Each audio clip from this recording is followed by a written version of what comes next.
Paz, Senhor! Eu sou o Vini. Eu sou o Jay. Nós somos a Trindade mais eu. Estamos de volta com o segundo episódio da série especial sobre Nárnia. Nós já fizemos o primeiro, se você não assistiu, tá aqui, clica, veja lá. Falamos um pouco aí sobre a origem e propósito do mundo das Crônicas de Nárnia. E hoje nós vamos aqui começar o segundo, ou falar sobre o segundo episódio desse especial. Estamos aqui, pessoal, para poder falar sobre o livro, né? Eu trouxe aqui uma cópia. Essa cópia veio lá da editora Martins Fontes, porém, a livraria Cultura Cristã já fez uma nova edição com 7 livros separados, né? Então vamos fazer esse compilado das 7 histórias sem spoiler para você. Se é guerra que Aslan quer, é guerra que ele terá. O primeiro livro vai falar sobre o sobrinho do mago. O primeiro livro, então, vai narrar a história de Digory, que era um garoto que morava com a sua mãe e o seu tio, né? E enquanto ele estava passeando do lado de fora da casa, ele conhece uma menina chamada Polly. E essas duas crianças resolvem investigar o seu tio, né, o tio de Digory, porque eles achavam que o seu tio escondia alguma coisa de interessante no sótão daquela casa. Chegando à sala de pesquisa do tio, as crianças viram uma bandeja com anéis mágicos. O tio que estava na sala ofereceu a Polly um dos anéis. Ao tocá-lo, a menina desaparece. Tio André explicou a Digory que era um feiticeiro e que acabara de descobrir outros mundos. E fala que se Digory quisesse ver a sua amiga de novo, deveria ir atrás dela. Bom, e ao encontrar Polly, Digory encontra um boss que levaria eles a outros mundos. Digory, em uma das suas aventuras, acaba despertando uma feiticeira de uma terra abandonada. E ela lhe causa muitos problemas. Digory e Polly acabam parando em Nárnia e assistindo assim a criação de Nárnia através de seu criador, Aslan, o Grande Leão. Bom, aqui chegamos então ao segundo livro, O Leão, a Feiticeira e o Guarda-Roupa. Durante a guerra em Londres, 4 irmãos, Pedro, Susana, Edmundo e Lúcia, talvez esses nomes sejam bem familiares, você já deve ter assistido o filme, foram mandados à casa de um velho professor para ficarem lá morando. Nessa grande casa, as crianças eram livres para fazer o que quiserem. Durante uma brincadeira, a pequena Lúcia encontrou um guarda-roupa e entrou nele para se esconder dos irmãos. E a gente vai ver que o guarda-roupa levava ela para uma terra mágica chamada Nárnia. Lá, Lúcia conheceu o Fauno, né, o Túmulus, e os dois tornaram-se grandes amigos. Túmulus vai contar a história de Nárnia, né, e vai falar que essa terra está sendo dominada por uma feiticeira, aquela feiticeira do livro passado. E por essa razão a Terra está passando por um eterno inverno. Lúcia contou aos irmãos sobre Nárnia, mas eles não acreditaram. Ela era as menor dos irmãos, né? Ela era a menor dos irmãos, a caçulinha, e eles não acreditaram no que ela disse. Em outro dia, Edmundo entrou no guarda-roupa e conheceu a tal feiticeira. Ela, por sua vez, fez a cabeça do menino para trazer as outras crianças também. Em troca, Edmundo se tornaria o futuro rei de Nárnia. Quando finalmente as 4 crianças chegam em Nárnia, precisam enfrentar a feiticeira, porém contam com a ajuda de Aslan. O terceiro livro vai falar sobre o cavalo e seu menino, acho que é uma das histórias mais desconhecidas, né, das Crônicas de Nárnia. E esse livro vai falar sobre a história de Shasta, que era um menino que morava com um homem que se dizia o seu pai, né? Certo dia, um Tankaan, que é como se fosse uma autoridade de um país distante, vai ao encontro deste menino, né, da casa deste menino, e resolve falar com o pai de Shasta para comprar este menino. E é interessante que Shasta ele vai ficar preocupado porque ele não quer ir embora com esse Tankaan, né? Então esses Calormanos que eram um país distante de Nárnia.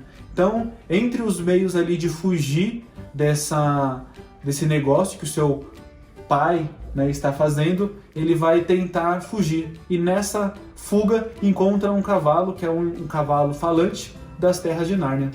Os dois decidiram fugir juntos para Nárnia. Enquanto seguiam para o norte, encontraram uma menina e sua égua, Aravis e Win, que assim como eles estavam fugindo. Em suas aventuras, Shasta acaba descobrindo que um dos príncipes dos Calormanos tinha a intenção de atacar Nárnia. Pois estava ofendido porque a princesa Susana, né, como a gente já falou do nome dela nos livros anteriores, se nega a casar com esse príncipe. Então, sobrava para Shasta e seus amigos impedirem essa guerra que estava prestes a acontecer. Considerando que Susana já como rainha de Nárnia. Como rainha de Nárnia. Porque a gente vai ver que o tempo em Nárnia ele passa totalmente diferente do tempo no mundo real. Exato. Bom, Príncipe Caspian, próximo livro. Os irmãos Pevensey, que são aí a Susana, Edmundo, Pedro e a Lúcia, que nós já comentamos dos livros anteriores, estavam na estação de trem para ir à escola. Isso já no mundo real, na Terra, podemos dizer assim.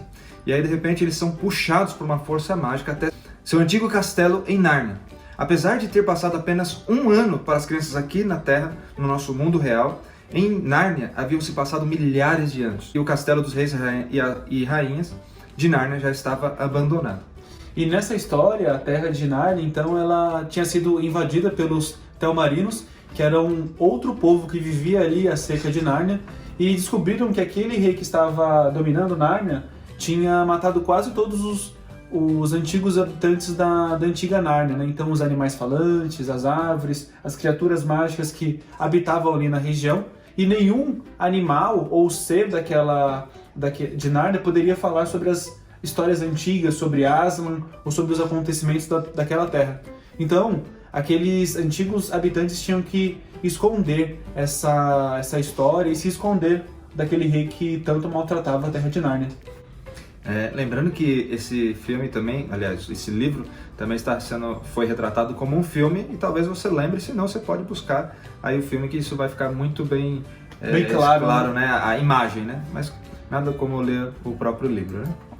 Pedro, Susana, Edmundo e Lúcia encontraram na floresta um anão, Turpin. O anão contou às crianças sobre o rei Caspian, um garoto, sobrinho do rei, que após fugir do castelo para não ser morto, encontrou as criaturas falantes de Nárnia e juntos tinham a intenção de guerrear contra o rei e tomar o seu lugar, esse rei que o Vini acabou de mencionar, voltando aos velhos tempos de Nárnia. As crianças então, com o auxílio de Aslan, encontram Caspian em seu exército e entram na batalha. Bom, quinto livro, A Viagem do Peregrino da Alvorada. O pai dos irmãos Pevensey, né, então Pedro, Susana, daquele povo todo, a gente vai ver que eles sempre se repetem, né? Esse pai, né, desses meninos foi chamado para trabalhar como professor nos Estados Unidos, e a esposa vai junto e leva a Susana também junto para os Estados Unidos. Pedro, que era o mais velho, acaba ficando com um seu tio, né, aquele que a gente também já falou nas histórias anteriores, né? Então, quando o leão ou a feiticeira e o guarda-roupa, eles vão para casa desse tio, então ele volta para esta casa. E sobra ali os menores, né? Então Edmundo e Lúcia, que vão para casa de um dos seus tios. Edmundo, Lúcia e Eustáquio, que é seu primo de Edmundo e Lúcia, estavam juntos em um dos quartos da casa. E nesse quarto havia um quadro de um navio majestoso, inclusive. Logo reconhecem o navio como sendo um navio de Nárnia e ficam extremamente saudosos e com vontade de retornar à Terra Encantada. De repente, os três se veem dentro do navio, o grande peregrino da Alvorada. E olha que interessante. A gente vai ver então que existem várias formas de voltar a Nárnia, não só o guarda-roupa, né? Então, exato, o quadro ou outras oportunidades serem puxados, né, para a Terra com um chamado sobrenatural de Nárnia. Então, esse vai ser uma das chamadas, né? Que vai ser através do peregrino da Alvorada. Então, nesse navio, eles encontram o príncipe Caspian, da história anterior, né? E ele explica para os garotos que está numa aventura em busca de 7 lords, né? Que eram amigos do seu pai, né? Que foram, de alguma forma, tirados, usurpados, sequestrados pelo tio dele, né? Aquele tio Miraz, que era aquele tio que fazia de tudo para esconder a história de Nárnia. As crianças, então, decidem ajudar o príncipe Caspian a resgatar esses lords que estão perdidos na Terra de Nárnia, né? E acabam passando por diversas aventuras nesse mundo mágico. Sexto livro, A Cadeira de Prata. A história começa com Eustáquio e Jill, duas crianças que estudavam no colégio, em um colégio na Inglaterra e que tornaram-se amigas. Depois de uma decepção que Jill sofre na escola, Eustáquio, tentando consolá-la, conta sobre Nárnia, Aslan e as suas aventuras vividas por ele e seus primos anteriormente. As duas crianças então desejam ardentemente ir para Nárnia e pedem isso a Aslan do fundo do seu coração. Eustáquio então encontra com esse grandioso rei, né? Então o grandioso Aslan, e ele entrega para Jill alguns sinais para que ela deve seguir para cumprir a missão de encontrar um príncipe que estava perdido, um príncipe da região de Nárnia. Esse príncipe já estava sumido há mais de 10 anos e as instruções dadas por Jill, ela acaba esquecendo algumas coisas, né? E acaba fazendo com que ela, ao esquecer essas pistas dadas por Aslan, colocam tanto ela como Eustáquio em uma situação bem complicada, porque elas acabam esquecendo aquilo que era importantíssimo para cumprir essa missão. 7º livro, A Última Batalha. A história começa quando um velho macaco chamado Manhoso, Manhoso é engraçado, né? Mas Manhoso, junto com um burro chamado Confuso, encontram uma pele de leão jogada em rio. O burro então veste a pele do leão e começa a se passar como se fosse Aslan. Esse macaco dá raiva, meu Deus do céu. Quando você lê esse livro, você vai ver que esse macaco, meu Deus do céu, dá uma raiva, dá vontade de Aslan se fumegar esse macaco, mas leiam a história para você entender. Então o Manhoso faz uma aliança com os Calormanos, que a gente já falou deles nos livros anteriores, né, que era um país que ficava ali próximo de Nárnia, e esse falso Aslan usa esse poder, né, para poder escravizar os habitantes de Nárnia, falando, ó, em nome de Aslan, que está aqui comigo, faça tal coisa, e ele vai ver que o povo de Aslan começou a ser escravizado. O príncipe Hilion, que era um príncipe das terras de Nárnia, descobrindo o plano de Manhoso e Confuso, vai atrás deles para poder libertar o povo de Nárnia, então as criaturas fantásticas e as árvores falantes do país de Nárnia. O príncipe tem a ideia então de pedir ajuda, um tipo de oração, aos amigos de Nárnia, que estavam em um outro mundo. É então que aparecem Pedro, Edmundo, Lúcia, Jill, Eustáquio, Dígor e Shasta. A equipe tá grande agora. É tipo os Vingadores de Nárnia. Exatamente. Todas as crianças que já estiveram e ajudaram Nárnia anteriormente, com exceção de Susana, que acabou deixando as aventuras de Nárnia de lado. Será que eles vão conseguir arrumar esta bagunça? Fica aí a pergunta. E esse foi o nosso 2º vídeo falando sobre a história resumida, né? São 750 páginas, né? Resumida sem spoiler para que você possa se interessar por esse mundo de Nárnia. Fique aí que a gente vai trazer mais novidades. No próximo vídeo nós vamos falar sobre as representações, as alegorias do mundo cristão que estão dentro do livro de Nárnia. É isso aí, se você gostou desse vídeo, tem gostado dessa série, estamos no 2º episódio, já deixa aí o seu like, deixa o seu comentário, compartilha esse vídeo com seus amigos, se inscreve no canal. E não esqueça de ativar o sininho, porque muitas pessoas não estão recebendo nossos vídeos, porque acaba lá esquece de clicar lá no sininho. Se de repente você não tem recebido, inclusive, os vídeos, se desinscreve, inscreve de novo na mesma hora, não vai esquecer, e ativa o sininho novamente, que às vezes o YouTube ele dá algum erro e por algum motivo a gente não entende, acaba não sendo enviado as novidades, os vídeos novos lançados aí no canal. Lembrando que nossos vídeos são toda quarta-feira e todo domingo, sem falta. É isso aí, fiquem com Deus.